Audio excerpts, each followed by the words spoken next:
अछूम अछूम जगमथ डाला और रोद रोद कर वीरों का दल शोर शोर मत करना। देखिए वशिष्ठ जी की आप अवहेलना इसलिए न करें, उनको अनुचित इसलिए न कहें क्योंकि उपरोहित पद भी वशिष्ठ जी लेना नहीं चाहते थे, लेकिन लिया क्यों? क्योंकि पिताजी ने कहा था कि इसको ले तो उससे आगे तुम्हें लाभ होगा। जो न ले तब पिता कहा मोही और आगे कहा लाभ सुध दो ही। तो पिताजी के कहने से उन्होंने ये पद धारण किया, और अगर पिताजी के कहने से धारण किया है तो महाराज पिताजी के कहने तो लोगों ने अपनी महतारी को मार डाला। तो अब क्या बताऊं? कौन है वो लोग? पता नहीं कौन है, भगवान जाने। ज्यादा ज्ञानी तो यही है, यही बताइए तो है। लेकिन ऐसा हमने जाना कि पिताजी के कहने से तो लोगों ने अपनी महतारी को मार डाला, लोगों ने अपने भाइयों को मार डाला। तो अगर उन्होंने उपरोहित कर्म नहीं किया तो कौन बुरा किया? बड़े बड़े वीर के विजेता बने खड़े आप, अब बात सो जान पर बड़े ही हठीले हैं। काल मत प्रताप से मारो का शास्त्राबाहु, तुमका कहूं अब नहीं धीर वीर मिले हैं। ए हो विप्रनंदन, कहूं वेद पाठ करो जाए। रंग आज सब छत्र के खेले हैं, ऐसे समझावत हो मोते ना भिड़ो नहीं, जान गई हो तुम हो फिर कैसे। देखो विश्वामित्र और वशिष्ठ जी की बात हमने इसलिए कही, विश्वामित्र वशिष्ठ तपस्वी हैं, शस्त्र चलाने में प्रमुखता नहीं रखते हैं, तपस्वी हैं, और तुमने ताल ठोकी है और बाबा कह करके ठोकी है। तो हमने उत्तर तुम्हें यह दिया कि वो माला जपने वाला और वेद मंत्र पढ़ने वाला बाबा हमें न समझना। तुम लोगों को 21 बार पटक पटक के मारा है। समंत पंचक क्षेत्र कुरुक्षेत्र में रक्त के 5 कुंड भरे थे मैंने, और रक्त के कुंडों में कूद कूद करके स्नान किया है हमने, और रक्त को अपनी अंजलि में भरकर अपने पितरों का तर्पण किया है मैंने। वो ब्राह्मण तुम्हारे सामने खड़ा है। विश्वामित्र वशिष्ठ न समझ लेना, ये कहने का हमारा अर्थ था। हमारा अर्थ ये नहीं कि हम उनका अपमान करें, उनकी उपेक्षा करें, लेकिन जहां तुमने तुलनात्मक विवेचन किया वहां तुमने अपराध किया है, इसलिए मैंने तुमसे ऐसा कहा था। अब एक बात तुमने और कही कि वो पिता के कहने पर तो लोगों ने अपनी माँ को मार डाला। और उद्घोषक महोदय तुम्हारे हर एक शब्द पर बड़ा आनंद ले रहे हैं। उन्होंने पूछा भी कि कौन था, हमारे पद से एक बार भी नहीं पूछा कि पंडित जी आपको पूछो कौन था।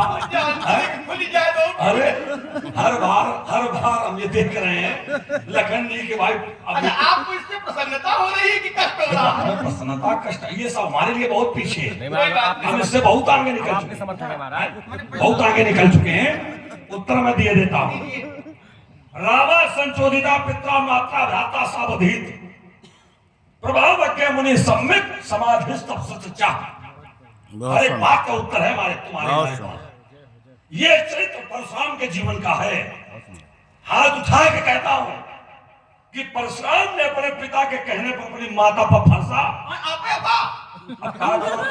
तुम्हें पढ़े लिखे नहीं हो, अगर पढ़े लिखे होते पुराणों को पढ़ा होता, पुराणों का स्वाध्याय किया होता तो तुम्हें सब कथा पता होती। कहा करो बुद्धि के हो कमजोर, बुद्धि के हो लपक, तो जितने सुन पाए उतने जानते। बोले कहा रोटी समझो क्या? बोले क्या आप थे क्या? नहीं, रोटी का भाव चलता है केवल 2-3 साल और 16 साल के होने जा रहे हो, अभी भी तुम रोटी को टोटी कहोगे। देखो अरे भाई 2 साल का बालक रोटी को टोटी कहे तो 2 साल का बालक अगर रोटी को टोटी कहे तो सुनने वाले को आनंद आता है, और 16 साल का बालक तो कहे माँ वो टोटी रोटी को टोटी कहेगा 16 साल का बालक। हमें प्रमाणित करके बता रहा। तो मैंने अपने पिता के कहने पर अपनी माता का शीश काटा, लेकिन अपने पिताजी के द्वारा अपनी माताजी को जीवित करवाया। है कोई ऐसा दूसरा? है कोई ऐसा परिवार? है कोई ऐसा घर? है इसमें कितनी सामर्थ्य कि जो मरे व्यक्ति को भी जीवित कर ले? तो जिसके आ जाते हैं हमारे रामलीला समिति के वरिष्ठ कोषाध्यक्ष आदरणीय श्री राजा अग्निहोत्री जी, आपकी ओर से 51 पत्र मुद्राएं। दोनों महान भावों के चरणों में बहुत बहुत साधु। तो परशुराम ने अपने पिता के कहने पर फरसा क्यों चलाया? क्योंकि परशुराम ने जानता था कि हमारे पिताजी मरे व्यक्ति को जीवित कर लेते हैं। तो यदि किसी के पिता में इतनी सामर्थ हो, तुम्हारे पिता में इतनी सामर्थ हो, और तुम्हारे पिताजी कहे माता को मारो, तो सामर्थ अगर जीवित करने की हो तो तुम आगे बढ़ना, और तुम्हारे पिता में सामर्थ ना हो तो बेटा चक्कर में ना पड़ना। अरे पिताजी कहीं भाग रहे होंगे, तुम कहीं दिखाई पड़ोगे। इसलिए इस चरित्र का जो अनुकरण कर रहे हो, ये परशुराम के सामर्थ, परशुराम के पिता की सामर्थ की बात है। सुमित्रा के अंक के सुंदर खिलौना समर का जाने तेरी अल्प है उम्र, विप्रवीर ब्रह्मचर्य पालक में परशुराम छोड़ा छोटो सोलह मेरी डगर, ताली है जो बार बार धनुष पर चाहत पार, तो सुंदर सोनी सूरज चाहिए है बिगर मौना मंच पर नहीं तो रेणुकुमार लेखे सबके। ये बार बार कह रहे विश्वामित्र सा गुरु नहीं वशिष्ठ सा गणा नाम तो गणपति गंगा, क्या बस यही चूक हो गई थी। बस ये जिस समय विश्वामित्र जी नहीं थे, तो जब हम लोग मिथिला में आए तो सदानंद जी ने ये कथानक हम लोगों को सुनाया था रामायण के अनुसार। तो महाराज उन्होंने बताया कि एक बार जब ये विश्वनाथ राम के राजा जी थे, तो इन्होंने भी यही सोचा था गणा नाम तो गणपति गंगवा वाले हैं, सब अस्त्र शस्त्र चलाने का प्रयास किया, लेकिन वो बस एक ब्रह्मदंडे, इतने हल्के में उनको न ले, और जिस पर उनकी कृपा हुई जाए उसको भी उतने हल्के में न ले। मैं नहीं कहता हमको न ले, लेकिन जिस पर उनकी कृपा हो जाए, एक बालक पर उनकी कृपा हो गई धोखे से, तो शंकर जी ने भी उनकी कृपा को आगे रखा और अपने वचन को पीछे कर लिया। मृकंड के पुत्र मार्कंडे,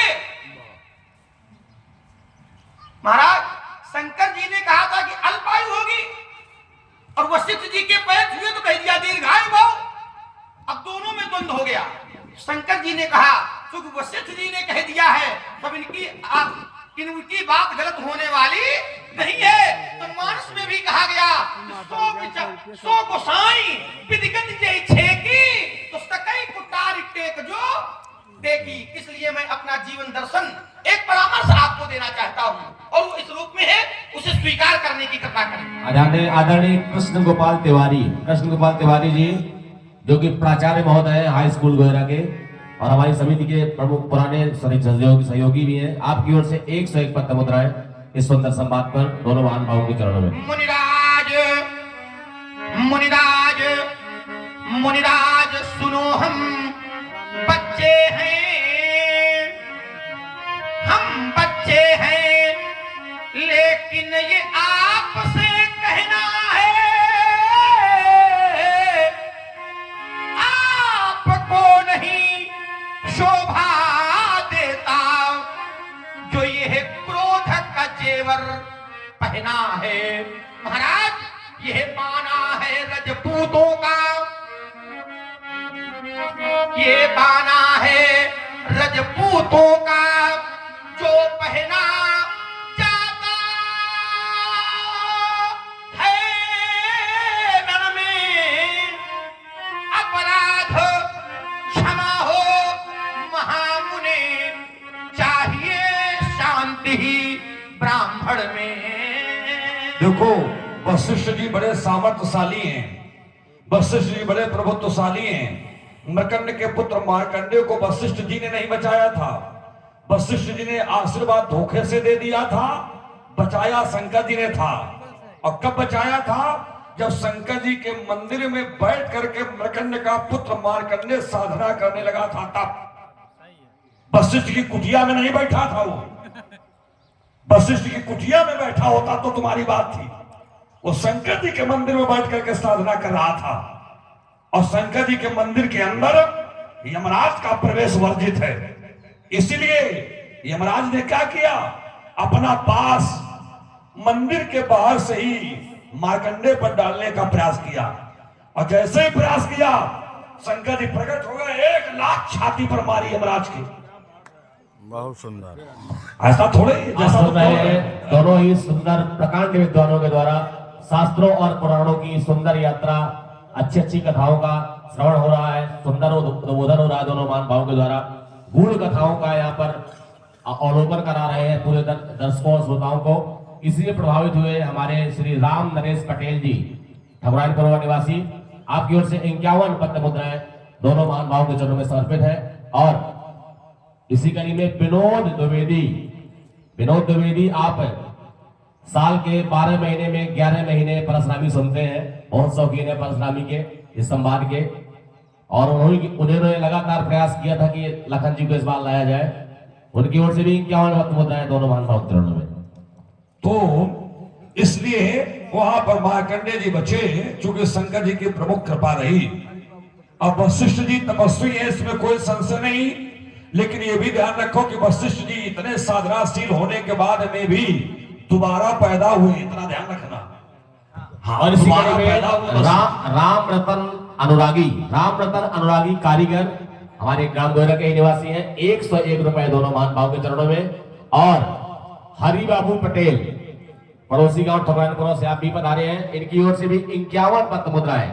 इतनी बढ़िया बढ़िया कथाएं चल रही है कि सबके हृदयों को टच कर लिया है दोनों महान भावों ने। बढ़िया बढ़िया उपनिषदों से, शास्त्रों से कथाएं चल रही हैं, तो बहुत मजा आ रहा है। और देखिए संवाद आज कहां तक जाता है, कितने समय तक जाता है, क्योंकि श्रोता सुधी है और लगातार ऐसा लग रहा है कि समय बीतता जा रहा है, लेकिन पता नहीं चल पा रहा है कितना सुंदर संवाद चल रहा है। बहुत बहुत धन्यवाद। तो वशिष्ठ जी को भी इतने तपस्वी होने के बाद में भी शरीर छोड़ना पड़ा, दोबारा पैदा हुए।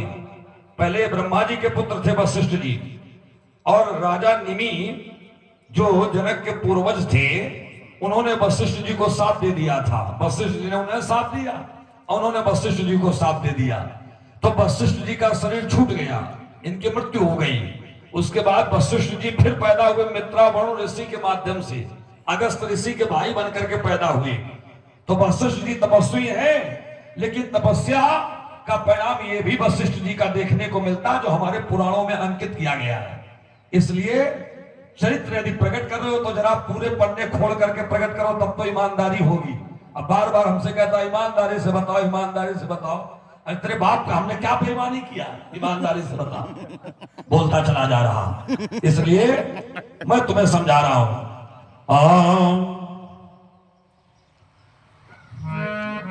आशीर्वाद, खड़े हो। अरे भोले भाले राजकुंवर, तुम पग समझ बूझ कर धरना, और निपट निरंकुश बन कर के तुम्हें व्यर्थ न झगड़ा करना। तू बालक छोटा सा है, अरे मैं वीर बाल ब्रह्मचारी,